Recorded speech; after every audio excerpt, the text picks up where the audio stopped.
अस्सलाम वालेकुम dear student. आज हम डेरिवेटिव के कंसेप्ट को डिफाइन करने की कोशिश करेंगे कि what is a derivative. Overall अगर हम डेरिवेटिव की कंसेप्ट की बात करें, इनके इन्वेंटर की बात करें, तो डेरिवेटिव का कंसेप्ट आमतौर पर 17वीं सेंचुरी में लिबनीज साहब और न्यूटन साहब को कंबाइन हम डेरिवेटिव का या जो कैलकुलस सब्जेक्ट है हम इन दोनों को कैलकुलस के फादर कह सकते हैं। वैसे लिबनीज एक जर्मनी मैथमेटिशियन था लेकिन उससे पहले फिलोसोफर थे डिफरेंट सब्जेक्ट के, जो हम कहते हैं कि हर सब्जेक्ट का मास्टर था। जिस तरह same to same Newton physician भी थे, मैथमेटिशियंस भी थे, लेकिन ओवरऑल हम इन दोनों को कैलकुलस सब्जेक्ट का फादर कह सकते हैं, इन्वेंटर कह सकते हैं। लेकिन आज हम आते हैं कि व्हाट इज अ डेरिवेटिव। वैसे ओवरऑल हम डेरिवेटिव की कंसेप्ट की बात करते हैं कि व्हाट इज अ डेरिवेटिव, जिसे आप कहते हैं कि rate of change. For example हमारे पास एक बंदा है, फॉर एग्जांपल बंदा है, फॉर एग्जाम्पल 20 ईयर उसकी एज है और 20 ईयर एज में उसकी जो हाइट है वो 6 फीट इंक्रीज हुई है। अगर 20 ईयर में उसकी हाइट 6 फीट इंक्रीज हो चुकी है तो मैं कह रहा हूं 1 ईयर के अंदर उसकी हाइट के अंदर कितनी चेंज आई होगी, तो 6 divide by 20 we get 0.3 feet. It's mean कि 1 ईयर के अंदर उसकी हाइट 0.3 फीट इंक्रीज हो चुकी है। तो 1 ईयर के अंदर तो 12 मंथ्स होते हैं, तो इट्स मीन कि 12 मंथ्स के अंदर 0.3 फीट उसकी हाइट इंक्रीज हुई है। तो अगर मैं 1 मंथ पे आ जाऊं तो 0.3 divide by 12 we get 0.025 feet. It's mean कि इस 20 साल जिंदगी में 1 मंथ के अंदर उसके बॉडी के अंदर चेंज आई है, उसकी हाइट के अंदर चेंज आई है 0.025 फीट। लेकिन 1 मंथ के अंदर 30 डेज होते हैं। इट्स मीन कि 30 डेज के अंदर उसकी बॉडी के अंदर जो चेंज आई है वो 0.025 फीट आई है। तो अगर 30 डेज में इतनी चेंज आई है तो फिर 1 डे के अंदर कितनी चेंज आई होगी, 0.025 डिवाइड बाय 30। सो अगर 0.025 को मैं 30 पे डिवाइड करूं तो मेरे पास आ जाएगा 0.003। अगर 1 डे, इसमें देखिए इस 20 ईयर में हम ये तो नहीं कह सकते कि नहीं ट्यूसडे के अंदर उसकी बॉडी के अंदर चेंज आई थी और फ्राइडे के अंदर चेंज नहीं आई थी। तो इट्स मीन कि अगर इस 1 डे से मैं 1 डे के अंदर 24 आवर होते, अगर 24 आवर से मैं 1 आवर पे आ जाऊं, 1 आवर से मैं 1 मिनट पे आ जाऊं, 1 मिनट से मैं 1 सेकंड पे आ जाऊं, हम ये नहीं कह सकते कि उस प्लाना सेकंड के अंदर उसकी बॉडी के अंदर चेंज नहीं आई है। तो कहने का मकसद कि डेरिवेटिव मीन कि हम एक इस 20 ईयर की किसी स्पेसिफिक पॉइंट पे कि खास मोमेंट पे हम उसका एग्जैक्ट उसकी हाइट के अंदर जो ग्रोथ मालूम करते हैं, इट्स का डेरिवेटिव, जिसको आप रेट ऑफ चेंज कह सकते हैं। लेकिन अगर हम इसकी बात अभी ज्योमेट्रिकली बात करें, थोड़ा सा इसकी ज्योमेट्रिकली इंटरप्रिटेशन की बात करें कि व्हाट इज अ डेरिवेटिव। वैसे जो न्यूटन साहब का कंसेप्ट था वो रेट ऑफ चेंज के बारे में था, जो लिबनीज का कंसेप्ट था मोर जनरलाइज था। उसमें से हम ज्यादातर जो डेरिवेटिव का कंसेप्ट था उसको more generalise in sum and difference form में लिखा था। लेकिन अगर हम थोड़ी सी उसकी ज्योमेट्रिकल इंटरप्रिटेशन की बात करें तो फॉर एग्जांपल ये हमारे पास एक कर्व है, ठीक है। मैं यहां पे एक पॉइंट ए ले रहा हूं, एक पॉइंट ए ले लिया, एक मैं ले रहा हूं यहां पे पॉइंट बी। यहां से लेके यहां तक इसके जो x, ये क्या चीज है, x नॉट, और यहां पे ये जो मुझे वैल्यू दे रहे इसको नाम दे दिया f of x naught. Same to same यहां पे जो पॉइंट है इसको मैंने कह दिया x1, एंड यहां पे जो y है इसको पॉइंट नाम दिया f of x1।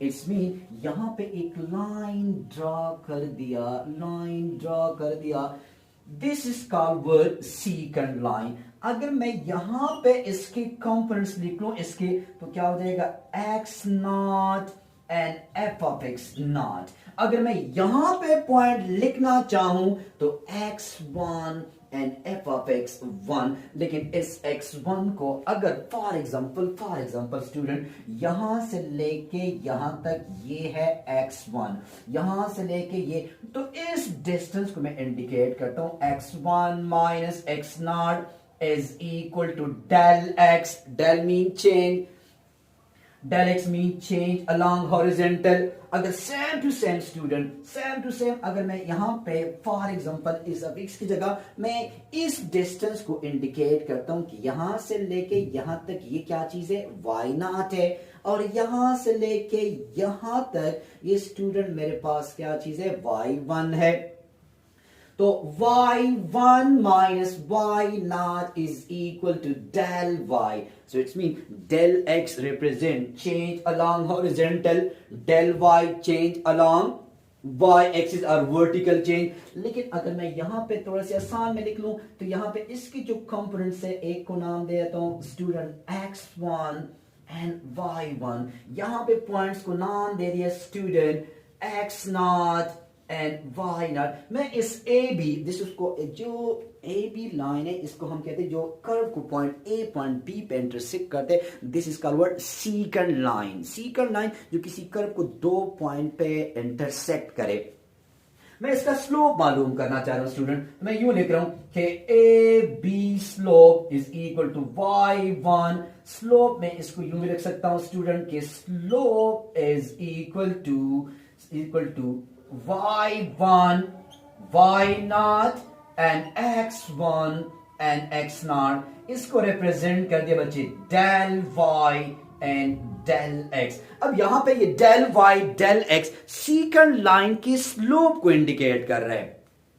del y and del x यहां पे ये ए बी लाइन की स्लोप को इट्स मीन कि सीकेंड लाइन की स्लोप को इंडिकेट कर रहे हैं.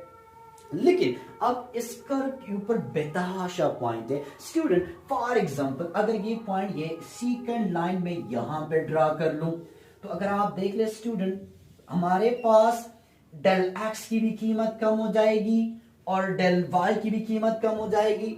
अगर मैं ये पॉइंट यहां पे ले लूं, यहां पे एक और सीकेंड लाइन ड्रा कर लूं तो देखिए जो जो हम ये डिस्टेंस कम रहेगी. देखिए डेल एक्स भी श्रिंक हो रहा है, डेल वाई भी श्रिंक हो रहा है. देखिए ये मेरे पास अगेन अगर ये सीकेंड लाइन मैं यहां से ड्रा कर लूं पॉइंट, यहां पॉइंट से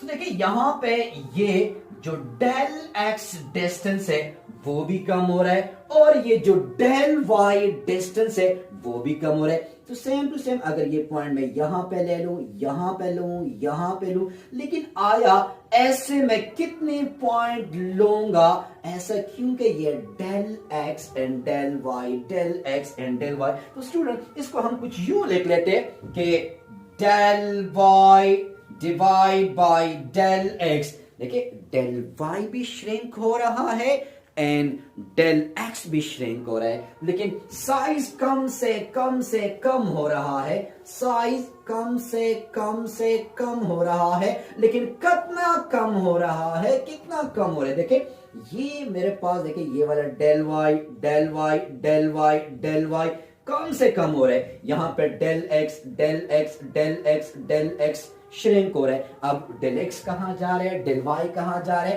तो हम देखते हैं कि del y approach to zero, del y approach to zero, del x approach to zero. लेकिन डेल वाई कब जीरो होगा, डेल एक्स कब जीरो होगा. ऐसे में कितनी लाइन इस कर्व के ऊपर ड्रा कर लूं कि अगर del y del x exactly zero हो जाए तो यहां पे ये सीकेंड लाइन क्या बन जाएगा स्टूडेंट, टेंजेंट बन जाएगा. इट्स मीन कि del y approach to zero, del x approach to zero, so we get dy by dx. So ये dy by dx, this is represent the slope of a tangent line. Del y del x represent the slope of a secant line and dy by dx represent the slope of a tangent line. Student एक और कि अगर हम rate of change की बात करें तो ये del y by del x हमें approximate change देते हैं, जिसे हम average rate of change कह सकते हो कि ये हमें exact rate मतलब exact change नहीं बता रहा है. लेकिन अगर हम dy by dx की बात करें तो ये हमें exact change बताएगा. ओवरऑल अगर आप देखा जाए स्टूडेंट, तो अगर हम लिबनीज की बात की जाए तो लिबनीज ने आमतौर पर जब ये डेल वाई या डेल एक्स लिखते हैं उसको इसने क्या की, this is called finite increment, जिसकी बाकी अगर हम फाइनाइट इंक्रीमेंट ले लें वो उस छोटे छोटे इंक्रीमेंट को डेल वाई डेल एक्स को कहा कि ये हमारे पास है फाइनाइट, मतलब 10, 100,000, 10,000। लेकिन अकॉर्डिंग लिबनीज वो कह रहे हैं कि डी वाई इट्स मीन कि d y and d x mean infinite increment. तो d y by d x का मतलब क्या चीज है स्टूडेंट, के exact rate of change. Del y by del x का मतलब क्या है, अप्रॉक्सीमेट रेट ऑफ चेंज। लेकिन आमतौर पर देखिए d y by d x हमारे पास डेरिवेटिव को हम इससे रिप्रेजेंट करते हैं, लेकिन ये लिबनीज के सिंबल्स है सेम टू सेम। न्यूटन साहब ने एक्स डॉट, इसकी ये रिप्रेजेंटेशन थी न्यूटन साहब की और लिबनीज के, लेकिन आमतौर बुक्स में ज्यादातर हमारे पास